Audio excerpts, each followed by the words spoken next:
Hello, everyone. We're just waiting for folks to come in, so we'll give it about a minute for people to join the webinar. And we'll get started at just about 1 or 2 minutes past the top of the hour.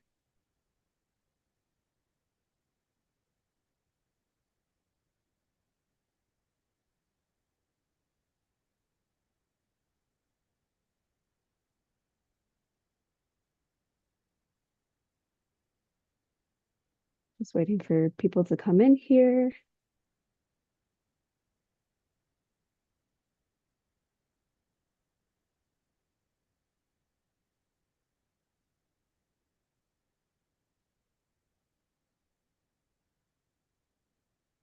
All right, it's just about a minute past the top of the hour, so I think we'll get started here. Good morning, good afternoon, or good evening, wherever you are in the world. My name is Sarah Godek, and I'm a research associate for the Stimson Center's East Asia program. I'm pleased to welcome you today to a webinar on the Arakan Army's advances in Western Myanmar and beyond, and the implications for Myanmar's ongoing civil war. We've seen the Arakan Army make massive advances in Rakhine State, but also deeper into the country, launching offensives in Magwe, Irrawaddy, and Bago. We've also seen the group coordinating with alliances in the region and establishing new footholds. So what does this mean for Myanmar's civil war? Joining me today to discuss the implications of the AA's advances are Steve Ross, a senior fellow at the Stimson Center, Suman Than, an Asia Pacific senior analyst at Armed Conflict Location and Event Data, or ACLED, and Drake Avila, an independent analyst working on Myanmar issues. So I'll ask some opening questions and follow-ups, and a little past the halfway mark, we'll shift to your questions to round out the hour.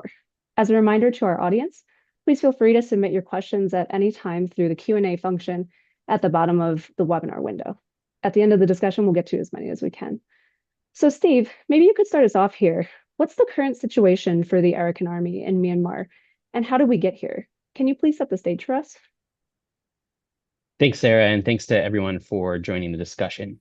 The AA's military rise has certainly seemed rapid. In the 4 months after the ceasefire between the AA and the military broke down in November 2023, the AA captured 9 townships, 8 in Rakhine State, as well as Palawa and Chin, capturing 6 more townships over the next 9 months. It now controls more territory and a larger population than any other armed group in Myanmar, even though it is among Myanmar's youngest ethnic armed groups. But I think it is important to provide just a bit more context as to what enabled the AA's rise, because it shapes their objectives, their alliance building strategy, and the current conflict dynamics in Rakhine, as well as in neighboring states and regions, issues that we'll cover over the course of the discussion today. To complement its young and charismatic leadership, the AA's rise was fueled in no small part by Rakhine disillusionment with electoral politics as a means of addressing historical grievances with Myanmar Center and the Burmese in particular. The results of the 2015 elections, celebrated at the time by many in and outside of Myanmar as a step towards democracy, were not viewed in this way in Rakhine. Though Rakhine political parties won 2/3 of the elected seats from Rakhine, they were denied a role in shaping the Rakhine state government by Aung San Suu Kyi and the NLD, who under the 2008 constitution had the authority to appoint the Rakhine chief minister, to say nothing of the disenfranchisement of the Rohingya ahead of the elections. After the Myanmar military conducted clearance operations and committed mass atrocities against the Rohingya in 2016 and 2017 in northern Rakhine, conflict between the AA and the military escalated from late 2018 through 2020, with many of the dynamics then, military-imposed humanitarian blockade, communication restrictions, airstrikes, the designation of the AA as a terrorist group, replicated today. An informal ceasefire in late 2020 allowed the AA to expand its governing structures, and though Rakhine remained relatively quiet in the immediate aftermath of the coup, tension built towards the partial collapse of the ceasefire in 2022, and then to its ultimate collapse in late 2023. Before turning it back to Sarah, I'll just conclude by noting that the AA's military victories to date have been unprecedented, but the challenges it faces in securing a viable proto-state, whether they be sectarian, humanitarian, governance, economic, geostrategic, are tremendous. Thanks, and look forward to the rest of the discussion. Great, thank you, Steve. I think that set a really nice broad picture of how we got here. So Suman, I'm going to turn to you. Can you please share a little bit more specifically about these military victories that Steve was sharing about, what we've seen from the Arakan Army since the conflict began?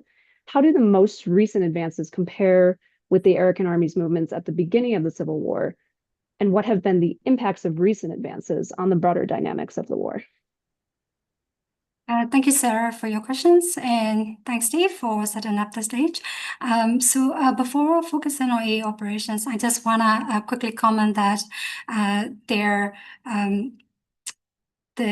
have been civil war ongoing in Myanmar since 1949.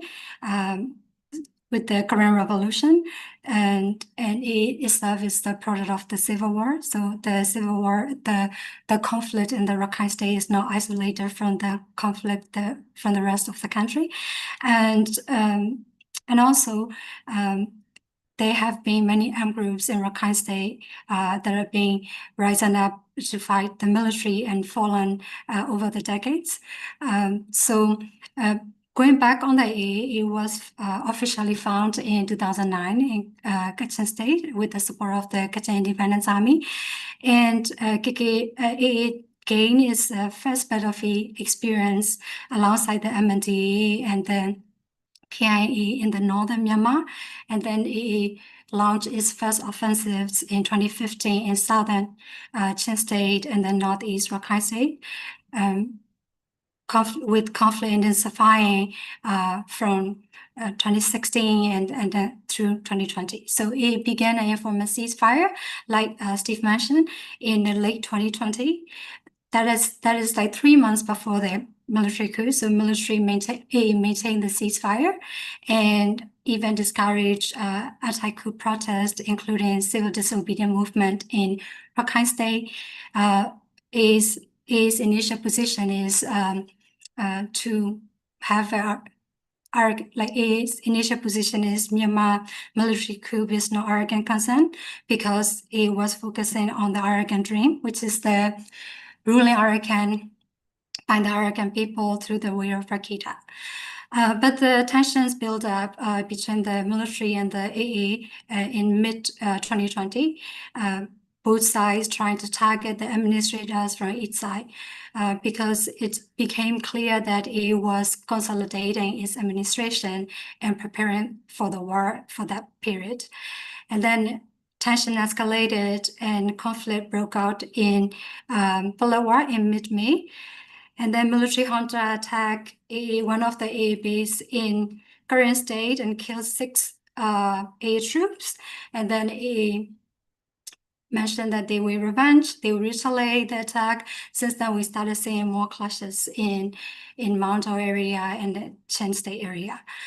And then after 1 year long former ceasefire, it was involved in battles with the Brotherhood Alliance in Northern Shan. And that is known as Operation 1027. Simultaneously, it was launching the offensive in almost all the Rakhine states. So it captured the Palawa in January 2024, and then it captured next 4 towns in a single month, and including Miao Township. So Miao is the former Rakhine capital, so that gives the boost a lot of moral and public support for the AA. And then in May 2024, it captured the Budi town, and that allowed it to launch a large-scale attack on Mount Township. And capturing fully the Mount Township meant that it also attacking the largest border gap police battalion. So it claims that it took 55 days to besiege the police border gap battalion. But its biggest achievement is when they captured the An Township, which hosted the Western Regional Military Command, Western RMC. So that makes it the second ethnic armed groups that ever captured the regional military command. So most recently is being besieging Chaopiu and Sidri, as well as expanding more into the Baku, Magui, and Iawari region, attacking Chaopiu and Sidri is delicate operations for AA because military still controls the ocean. It fires artillery from its boats. It's surrounded by its naval vessel, and also expanding into other operations is important for AA to consolidate its current gains.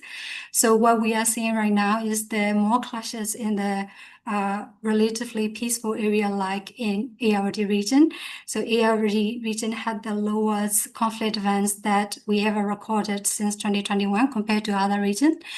And because military is trying to defend the region, they've been engaged in this military clearance operations, attacking civilians, firing artillery shells, conducting airstrikes. That's what we've been saying in ARD region recently. But at the same time, every region has the strategic values for AA. One is related to this assumption that military is relatively weak in the area region in terms of its capacity and strength, because the soldiers are spread thin and then reinforcing other battles in Rakhine as well, and also capturing so that they can threaten Patinta, the capital city, more easily, probably easier.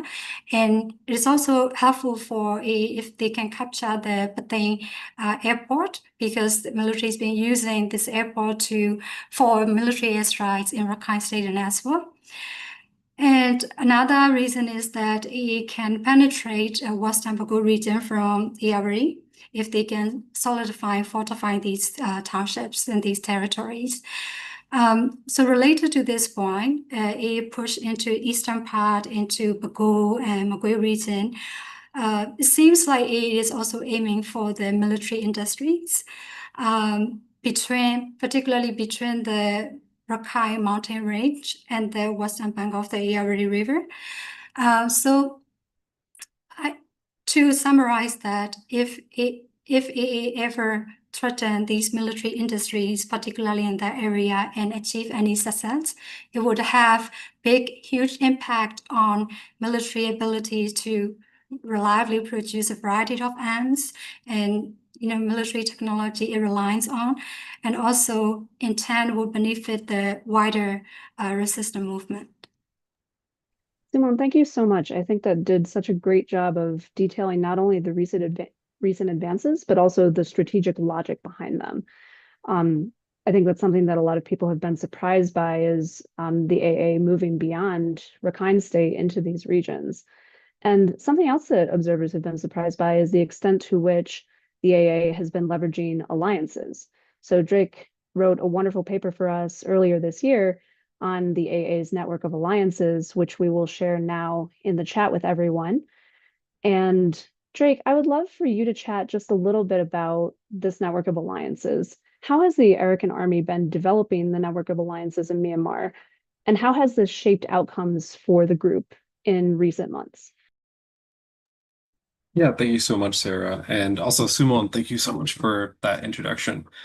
So first to clarify, this paper was about alliances and partnerships that the AA has formed since the 2021 coup. As Sumon mentioned in the background, the AA, it's from Rakhine, which is on the Bay of Bengal, was actually founded on the Chinese border in Kachin State. So alliance building has been in its DNA since the beginning.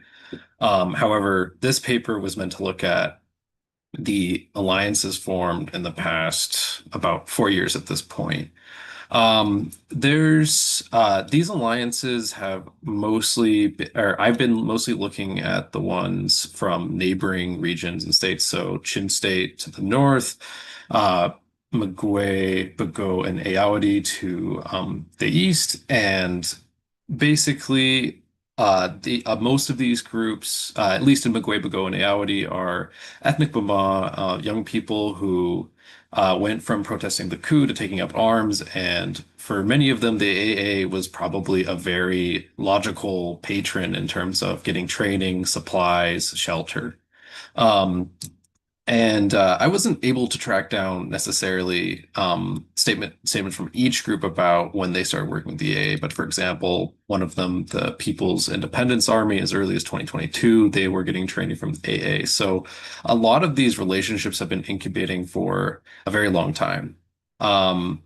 Going away from the Bamar regions to Chin State, the AA's main partner is the Chin Brotherhood, which is a coalition of 6 Chin armed groups, mostly in southern Chin State, which is really important to the AA because it's backdoor and also an Indian infrastructure project that is quite important to the AA. Runs through areas close to the Chin Brotherhood.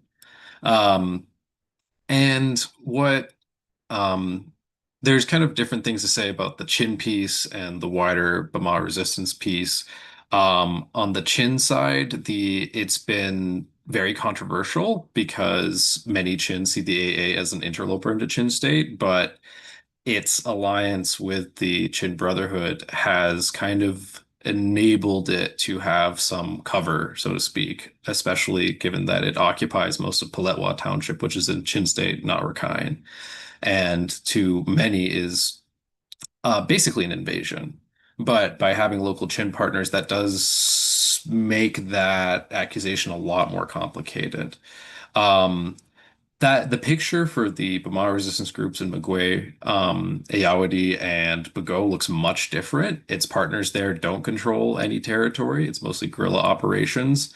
And um, because the AA isn't kind of seizing anything that notable yet, like there hasn't been a similar kind of um reflection or controversy in the public about what is the AA doing? Is it taking land for itself? That sort of thing. I'd say that these alliances are extremely important because they enable a different level of power projection than they would have otherwise. Something very interesting is that Sumon just mentioned that in the post-coup period, this isn't the first time that the informal ceasefire between the military and the AA broke down. It also broke down in 2022. I find it quite interesting that at least publicly, these armed groups were not involved in that round of fighting, and that would either suggest that their kind of capabilities were too nascent to be deployed, or the AA was waiting for a more opportune moment, which since November 2023, it appears it has been that moment, and the AA has been at least maybe not the AA itself, but it's been allowing its partners to post on social media about what they're doing, how they're supporting. The AA itself can be a very opaque black box, but what's interesting about this alliance network is these smaller groups have a lot of interest in advertising themselves, sometimes for diaspora donor support, sometimes for local legitimacy to show that, yes, we're fighting the military.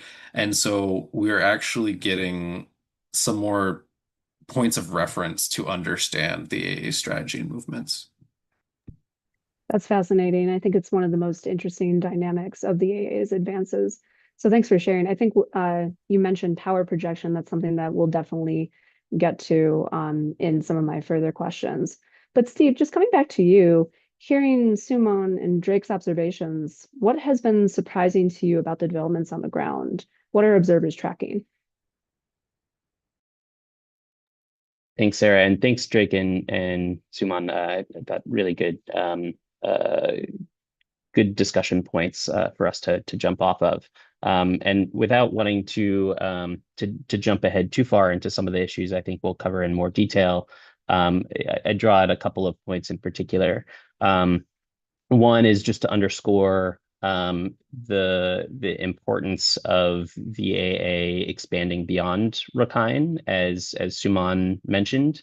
I think a year and a half ago, when the breakdown of the ceasefire was still new, and AA was just sort of getting its footing militarily, it would have been, I think, quite difficult to predict that they would extend their military offensive beyond the Arakan Mountains and into Bago Magwe and Irrawaddy.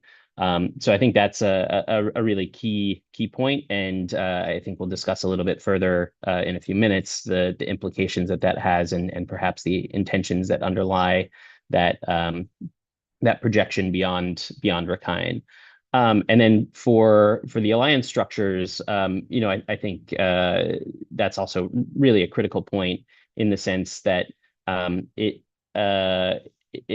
has been very clear that the AA has taken a strategic approach to building alliance structures, And that has not only bought it military alliances, but political allies as well.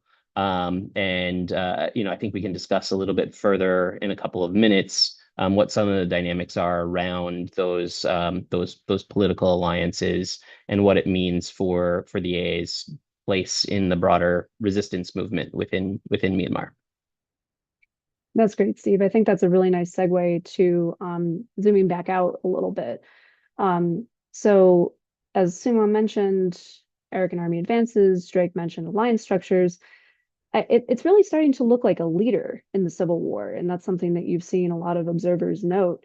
So I'd like to ask Sumo, you first. How do you think that this impacts how the AA fits into the broader picture of Myanmar's resistance?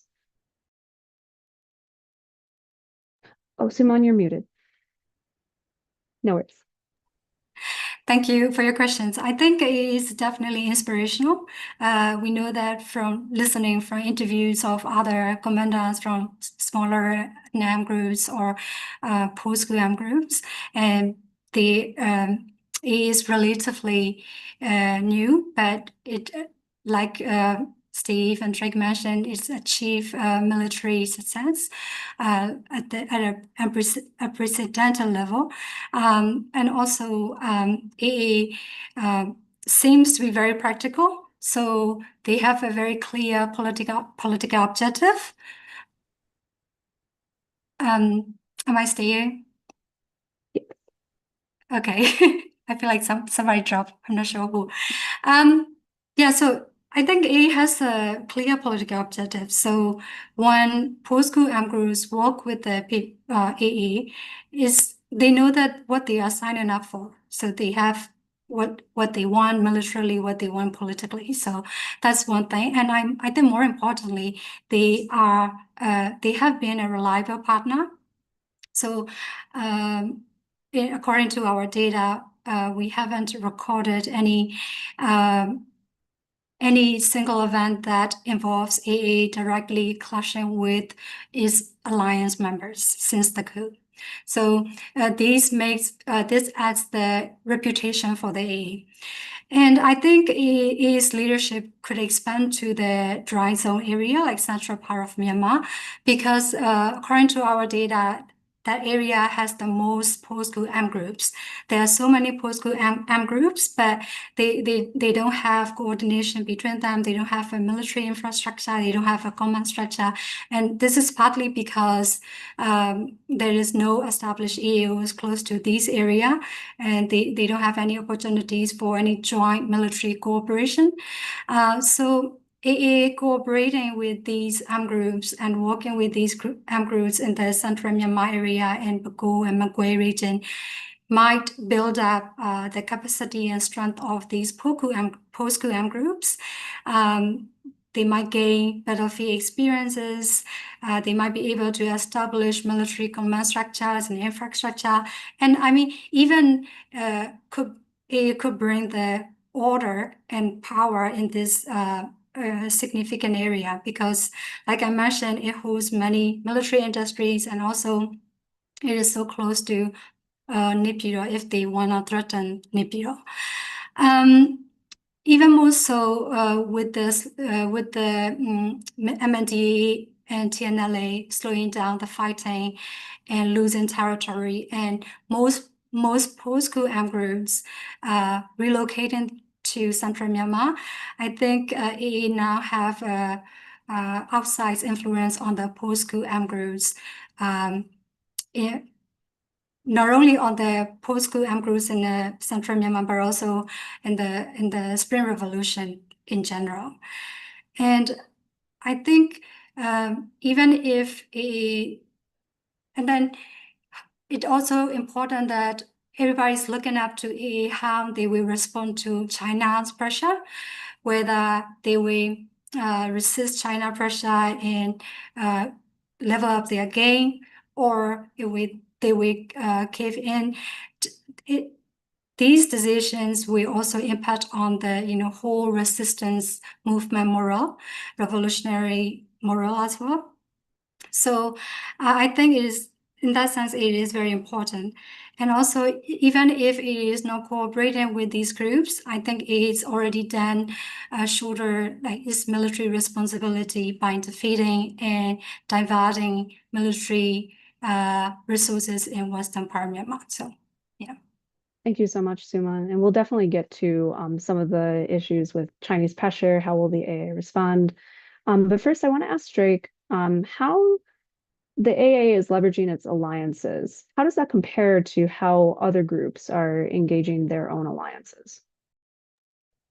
Yeah, so it seems like broadly in Myanmar, the formula is like if you're an older ethnic army, definitely take every opportunity to cultivate um kind of younger groups and people who want to join the fight, wherever they might be. I mean, that's kind of what the AA was, the Kachin Independence Army in 2009. That's what these post-coup armed groups are to everyone right now. Um, and there's not a I wouldn't say that there's like really, really huge differences between groups, but I think there is some like fine-grained details we can look at. I'd like to make the comparison of the AA's relationship with the Chin Brotherhood to the relationship between the Taong National Liberation Army and the Mandalay People's Defense Force.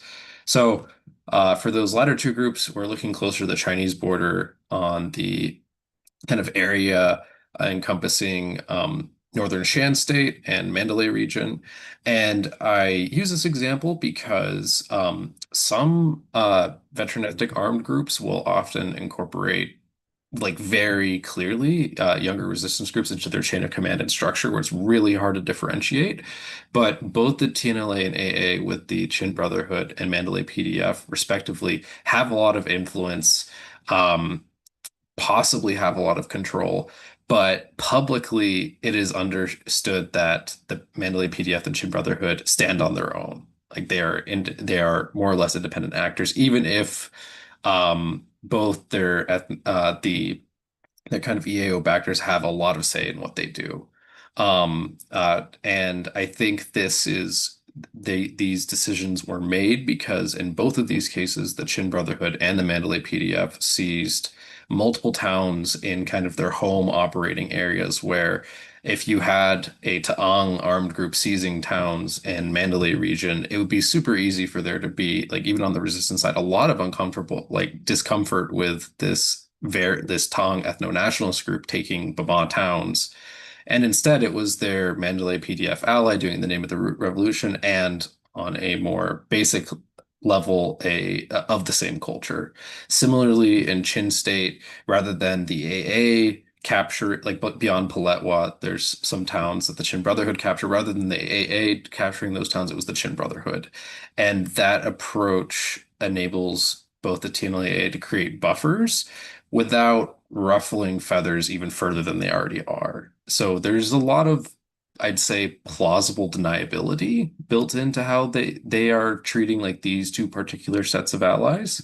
And it'll be interesting to see if that remains the model going forward.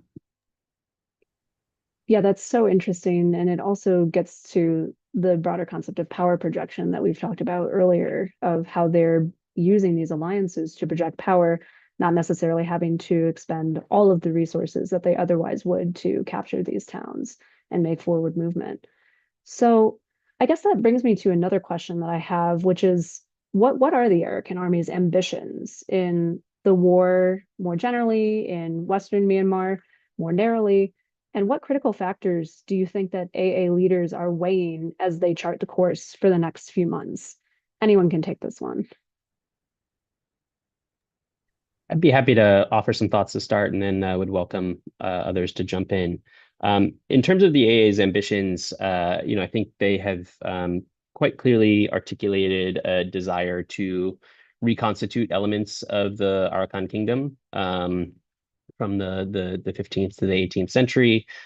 They would like a full control of Rakhine, something that the press spokesperson for the AA raised in the recent press conference they had on Monday of this week, and that they're looking for a high degree of autonomy. In the past, the notion of confederation along the lines of what the Wa have in Northern Shan has been mentioned. but I don't think that they intend to pursue independence, something that would likely make some of their neighbors and allies in the region quite uncomfortable, and would come with additional complications that um, uh, might not bring additional benefits. In terms of some of the more narrow objectives, I think the push into Irrawaddy, Bago, and Magwe, um, part of that may be related to some of the alliance structures, to creating a buffer, as Drake alluded to. I also think it's worth underscoring how dire the humanitarian situation is in Rakhine, and that is in large part due to a humanitarian blockade that's been imposed by the military on and off since 2018. And one motivation for the AA to extend beyond the mountains is to break that blockade and to be able to import fuel, food, medicine, other supplies from mainland Myanmar into Rakhine. There's the buffer issue, and then I think there's a broader question of leverage here as well. That you can sort of see what the Myanmar military strategy is, with an assist from China in terms of picking off armed groups one by one for bilateral ceasefire negotiations. That was successful in the case of the MNDAA in January of this year. Talks with the TNLA are scheduled for later this month, perhaps to be followed by talks with the KIA and the AA. So extending into Myanmar's rice basket and threatening some of the military industrial complexes on the other side of the mountains also gives the AA leverage in potential future negotiations. At the same time, I think the AA has been quite clear recently that it doesn't foresee progress in negotiations at any point in the near future. I think the big question is, and Suman alluded to this, is the extent to which the AA has broader designs within the resistance movement. And my sense is that they don't have an interest in governing beyond Rakhine and Palatwa within Myanmar, but that there is likely to be a degree of support to impose pain and costs on the military. Maybe that's limited to gaining leverage, but it could also extend beyond that. I think not quite clear how that might play out. Last thing I'll say before opening it to others is, I think Chinese pressure on the AA is going to be a key factor in terms of how they progress their offensives, both within Rakhine. Suman alluded to the sensitivities in Chaopu and Sitwe, but also beyond. I think the Chinese relationship with the AA is often overstated, and because of the geographic distance between Rakhine and the China-Myanmar border, China does not have quite the same leverage and pressure over the AA that it does over the MNDA, the TNLA, the KIA, and other groups on the northern border. Yeah, I'll pause there and would welcome thoughts from others. Yeah, I actually want to follow up with a question. We're starting to get some really great questions from the audience. So Michael Martin asks a really good question that I think builds on your comments, Steve, really nicely here, which is, what does the AA see as the desired boundaries of a future autonomous Arakan state, or does it include these intrusions into Irrawaddy, Bago, Magwe? Or do you think that the AA operations in these areas are just purely military objectives? I might ask Suman this. Do you think it's more related to military objectives, or do you think that there's a more general expansionist desire there? Thanks for the question. I think it's really a good question. I don't see any indications that expressing their ambitions beyond Rakhine and the Palawa that Steve mentioned. And but I think when they align with the post-school armed groups and working together is that what AAC is the support for their cause as well. So because post-school armed groups, when they align with the AA, that clearly means that they support the AA claims of a status no less than a confederate status. So these groups already support AA political demands, and that's already big achievement for the AA. And so far, we haven't seen any indications beyond these ambitions politically. Thanks, Simone. Drake, anything to add there? Yeah, I'd say that for the most part, militarily, but I think Palet was a very important exception to dwell on. There is a historic ethnic Rakhine population there. I haven't seen anything explicitly from the AA recently that Palet was ours and is part of Rakhine. However, I just looked up a crisis group report that I'll include here has said that AA has made references to Palawa being part of the Maraut Kingdom.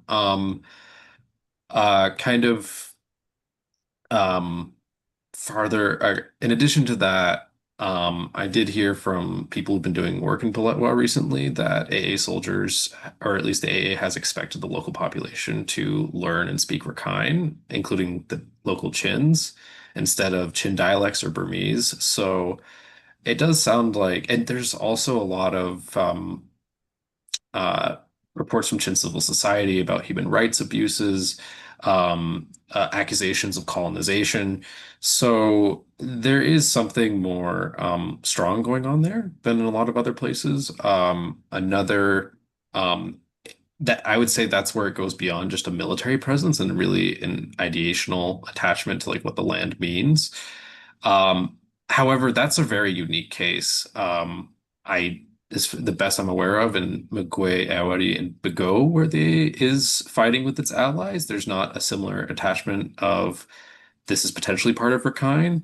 Moreover, what the kind of pure military approach could look like is there was a media there was a video released by a Chin media group that is very biased against the AA and the Chin Brotherhood, in fairness, but they claim to be sharing videos of captured AA soldiers saying that the AA agreed to help capture a town in southern Chin state to help the Chin Brotherhood in exchange for essentially basing rights for a number of years. And again, this is from an incredibly biased source, but it is worth considering what the AA is getting in return for mentoring and sponsoring, funding a lot of these junior groups. And I think that captures the military logic side of it, in which their presence might expand, but as Sumon said, governance, with the exception of Palawa, is very unlikely.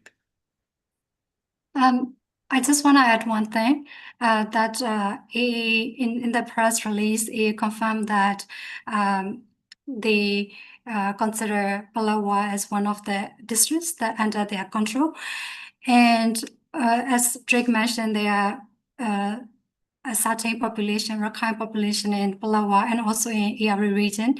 What I'm trying to add is that the reasoning that AA gave, the framing is that AA captured this town and that they have the responsibility to administer this town. So that is also the framing to justify Palawa, including Palawa in Arakan administration. So that's one thing to be cautious as well.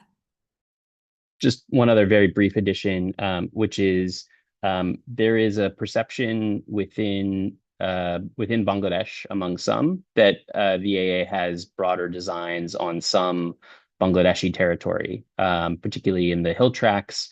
There are ethnic Rakhine populations there that historically have been there for a long time, and those populations are sympathetic to the AA. So there is a perception that there are designs that extend beyond Myanmar's borders.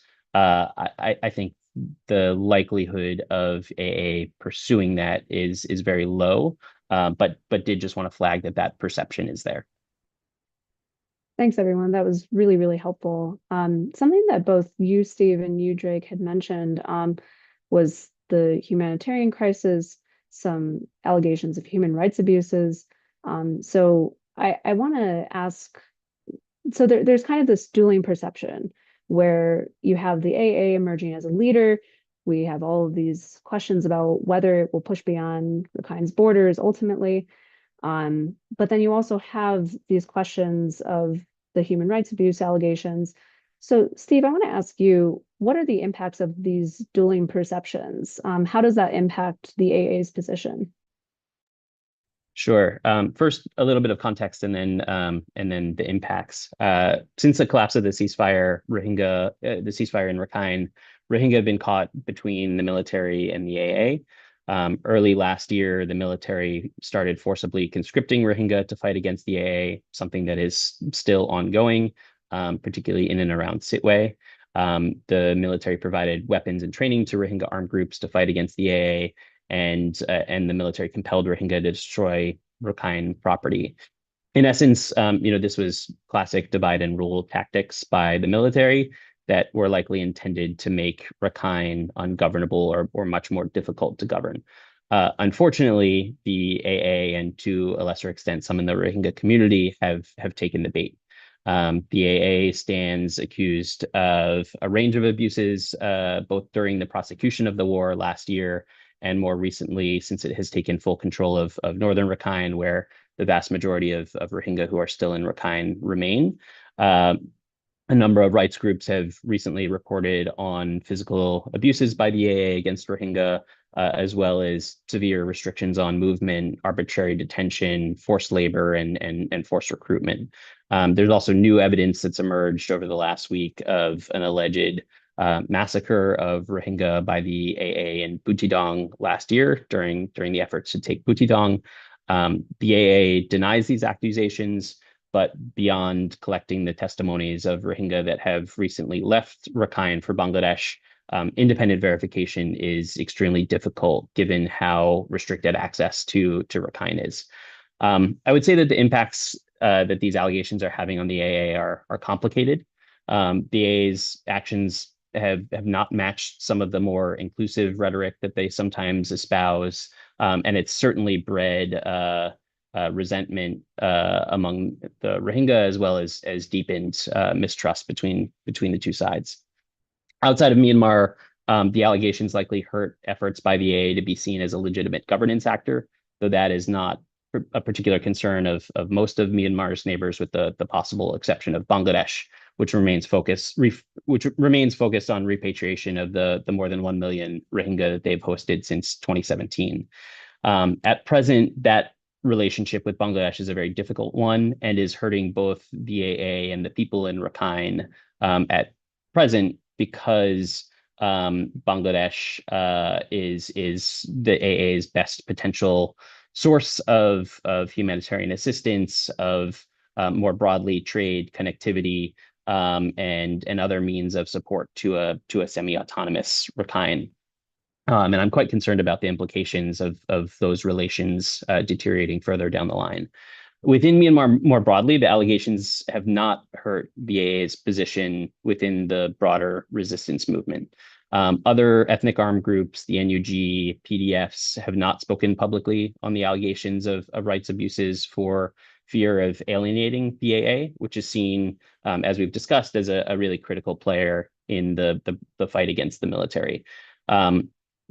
That said, I think the situation in Rakhine is particularly combustible, but has broader implications within Myanmar for some of the challenges faced by minorities within minorities, particularly with the emergence of parallel governing structures that have a high degree of autonomy.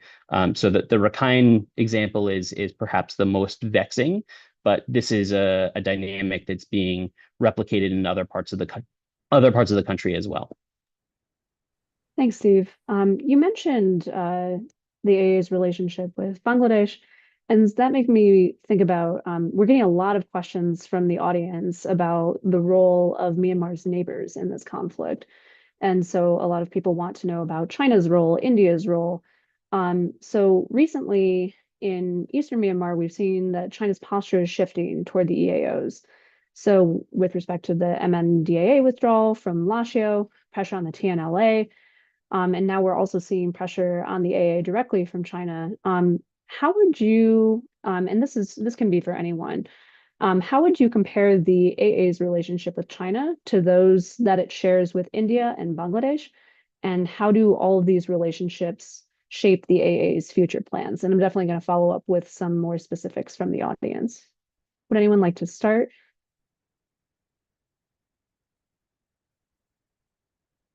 Okay, okay, sorry, Steve, please. No, go ahead. I'll follow after you. And I just want to make a comment so that I can avoid difficult questions. So yeah, I think from my point of view, I think China, India, and Bangladesh, they all have things to gain if they improve relations and communications with the AA, because India and China have lots of like investment projects in Rakhine State, and Bangladesh has a lot of refugees population. But then China and AA already have somewhat established relations, because China used to engage with the non-state actors, but not for Bangladesh and India. They have a limited engagement and limited to the border security issue. So I think AA is trying to promote or portray themselves as a security guarantor for the investments, and also de facto authority in the region. And I think it wants recognition from Bangladesh and India the same way they get, or at least, from China. So I think that's my opinion.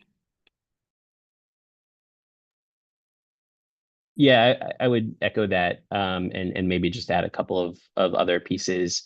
I think the relationship that the AA has with China is probably its most important international relationship.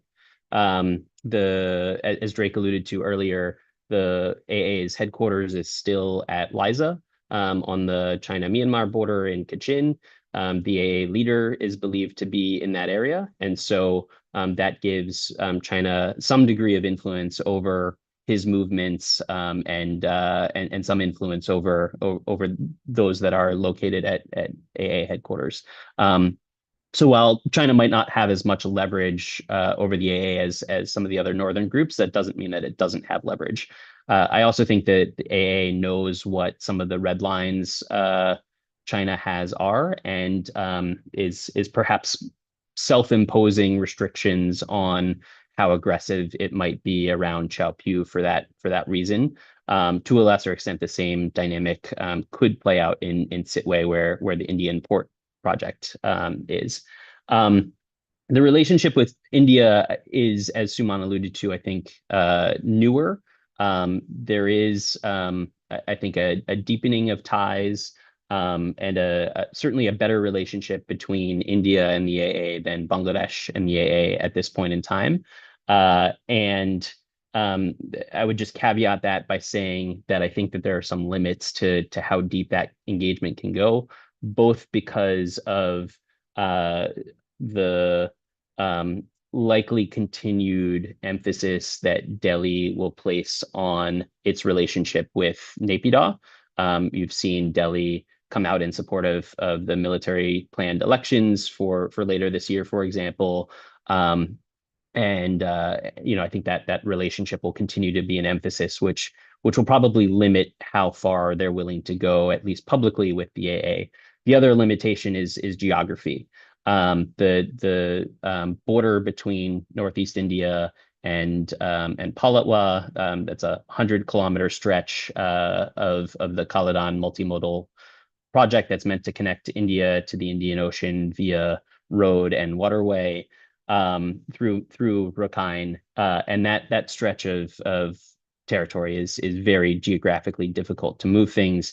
It also means that it's very difficult for trade, humanitarian assistance, and things of that nature to move at scale from India into Rakhine. So I think it would not be surprising to see an expansion of ties there as the AA consolidates, but that there are also limitations in the relationship.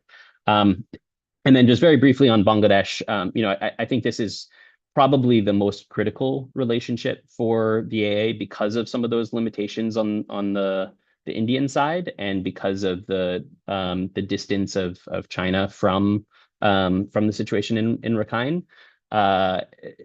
The border area is a natural avenue for trade and connectivity and humanitarian assistance, particularly in the face of the blockade. But Bangladesh is understandably so very focused on how to pursue repatriation of the Rohingya refugees that are in Cox's Bazar.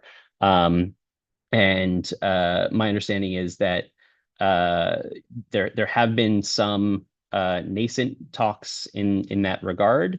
Although the sides are very far apart, there is very deep mistrust on both sides, and I think a lot of work needs to be done to build and repair that relationship, and it starts with both improved treatment of Rohingya that remain in Rakhine, and better opportunities for them as well as for others in Rakhine more broadly, and with I think a more concerted effort by Bangladesh to enable things like cross-border humanitarian assistance and to address the security concerns that the AA has around Rohingya armed groups and their presence and activities in and around the camps in Bangladesh. It's super helpful. Thank you both, Sumon and Steve. Building on this a little bit, so we've talked about threats to Chinese assets, which I would like to hear a little bit more about, and how China is thinking about that situation. You've talked about India's perspective on the Caledon multimodal corridor. A question we have from Shin Kasunara from Japanese media is on what is the perspective of the United States in this, seeing the AA take over Rakhine State, having a critical position near these really geostrategic points of interest. What is the US thinking about all of this? And anyone can start. We haven't heard from Drake in a minute. I think others would be better positioned for the US piece. All right, I'll jump in again, but I'll be brief on this and say that my understanding is that there has been some outreach from the US to the AA, although I think it's been quite discreet. And I think that, as alluded to, there would be concerns about the AA's posture towards the Rohingya and allegations of rights abuses. There is also, I think, this dynamic of or this perception that the U.S. is much more heavily involved than it really is. Several months ago, there was discussion in the public domain about a potential humanitarian channel or humanitarian corridor from Bangladesh into Rakhine, and there was a lot of mis and disinformation around that, with the perception that the U.S. was pulling strings to push China back, to push the Myanmar military back in Rakhine, and that there was going to be some grand alliance between Bangladeshi security forces, Rohingya armed groups, the Arakan Army, and the Chin National Army, which is the rival to the Chin Brotherhood. If anyone could pull those groups together, which are at odds in a way that is incredibly complex, it is not the U.S. at this point. I don't think anyone can pull those actors together. But all of that is to say, there's this perception that the U.S. is very heavily involved in a way that I don't think matches the reality, and I think fits into a broader dynamic of a perception of U.S. involvement in Myanmar that is deeper than the reality, on the heels of the Burma Act and stakeholders in China using that perception, either willfully or blindly, as a means to deepen their own engagement and involvement and to push back on potential U.S. engagement. From the Indian side, I think that there was pushback on some of this because of the perception that if Bangladesh were to open a channel of engagement to Rakhine and via the AA, that it would have an adverse impact on their nascent relationship with the AA and the limited amount of leverage that they've been able to gain by opening up the relationship and through small amounts of humanitarian assistance and trade coming across. But more broadly, in terms of the U.S. picture, I would expect there to be some degree of continued engagement, but tempered by really strong concerns about the human rights dynamics, and there remains a very strong community within the U.S. and in D.C. that's concerned about human rights for Rohingya and others in Myanmar, and that extends to Congress and among other stakeholders in the U.S. Thanks, Steve. Suman, Drake, anything to add? I guess a question that I have following from this, you mentioned a little bit about India's perspective. I think sometimes what we will hear from groups that are trying to engage the AA is kind of the tension between engaging the AA and Chin groups. There's a bit of tension there. So I wonder, how are some of the dynamics between groups in Western Myanmar shaping the way in which stakeholders engage the group, and how is it shaping the Arakan Army's operations more generally?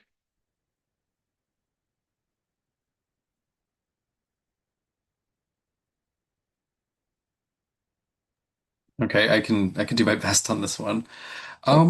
I'd say that I think that emphasis is on Chin State in terms of Aodi, Bago, and Magway. I mean, just to kind of I think kind of to clarify on the kind of battlefront and the role of alliances, like these alliances haven't enabled the AA to steamroll the military beyond the Arakan mountain range. It seems like those lines have been pretty stable since around May this year. And because that's the case, and because it hasn't been wildly successful, and its allies haven't started seizing territory, that's just a question of a war with the military. Whereas in Chin, there are governance questions. There is um, um, a lot to discuss in terms of how the AA is interacting with both its partners in the Chin Brotherhood, its rivals in the Chin National Front, and the Chin Land Council. Um, I think something to highlight is the AA doesn't there does seem to be the AA does have to be careful in Chin State. And that's because there are some like slight indications that the Chin Brotherhood is trying to diversify a little bit. Just last week, the Chin Brotherhood was in Liza in Kachin State meeting with the head of the NUG, Dua Lashila, and also Lieutenant General Samat Gunmo of the KIA. And this kind of follows on earlier this year, the Chin Brotherhood being the only kind of armed group co-signee to a statement the NUG issued in early January. And this doesn't mean that they're about to be peeled away from the AA, but they might be looking for more options than just one patron. And that is something the AA is going to have to think about. On top of that, as acrimonious as the relationship between the Chin Brotherhood and the Chinland Council is, there does seem to be very there does seem to be a possibility of negotiations, maybe reconciliation, some kind of working relationship. And the issue in that is a lot on the Chinland Council side see the AA's backing of the Chin Brotherhood as a huge stumbling block. And it will be that's just that's something that they will have to be very careful at how it manages this relationship with the Chin Brotherhood because um uh there's it has a lot of its own local interests to manage, and looking like the AA's puppet and Trojan horse into Chin State is very challenging. So I'll leave off with that. Sumon or Steve, any final words to add? We're coming toward the top of the hour, so I want to make sure we hear any last thoughts from you before we wrap up here. I just want to add one more comment on what Drake answered. So from my assessment, it has this attitude of binary characterization, like either enemy or non-enemy. So even though like there are some chain groups dislike A and there might be some tensions between the chain groups and then A never consider them, or not yet consider them as an enemy. He kept talking about negotiating and resolving the conflicts and defeating the military first. But I like these dynamic when it comes to the Rohingya groups. He considered them as an enemy, and they have a very clear objective of treating enemy as an enemy, because our Rohingya groups have aligned with the military against the A. So that is a very different dynamics. Just to add on that, a final point, which is that I think where the Rohingya armed groups face a challenge that others do not is that the AA, from the beginning of its effort to take control of Rakhine, has been very clear that it views itself as the only armed actor to be able to operate in Rakhine.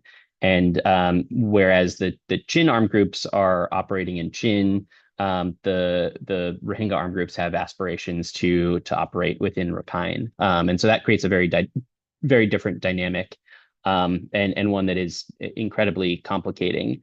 I would say that it's important to emphasize that the Rohingya contacts that I have, on the whole, do not support the Rohingya armed groups, and I think important to emphasize further that the restricted space for Rohingya to speak out and to be heard openly on some of these issues means that there really isn't that much of a counter narrative to some of these dynamics within the Rohingya armed groups. Having said all of that, the concern is that if the AA does not offer a more viable alternative to the Rohingya that remain within Rakhine, and for those that aspire to return, that this will lead in an even more troubling direction. Thanks so much. And we are a couple minutes past the top of the hour, so I want to be respectful of everyone's time. I feel that we've really dived into some pretty deep issues here, and what's clear is that the Arakan Army is going to continue to be a critical actor in the civil war. So I want to thank our panelists today for joining us to share their perspectives. I want to thank our audience for joining us, and wherever you are in the world, hope you have a wonderful morning, day, or evening, and see you next time.